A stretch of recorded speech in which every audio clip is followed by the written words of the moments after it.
Şahım Əli üçün deyilir, ağam Hüseyn üçün deyilir. Salam Əli üçün deyilir, salam Hüseyn üçün deyilir. O yerdəki xoş kəlmə, kəlam Hüseyn üçün deyilir. Ucuzundan, bahasından, nə yerdə var, nə göydə var. Olub ali məqam Hüseyn, salam Hüseyn, salam Hüseyn. Sahibi ehtiram Hüseyn, salam Hüseyn, salam Hüseyn. İmam Hüseyn, İmam Hüseyn, salam Hüseyn, salam Hüseyn. Müslümanlar arasından ne yerde var ne göyde var.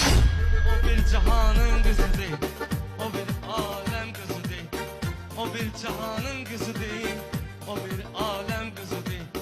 O Resul-i Ekrem'in hem oğlu değil hem kızı değil. Sen dediğin Zehra değil, o Resul-i Ekrem kızı değil. Elinin kaynatasından ne yerde var ne göyde var.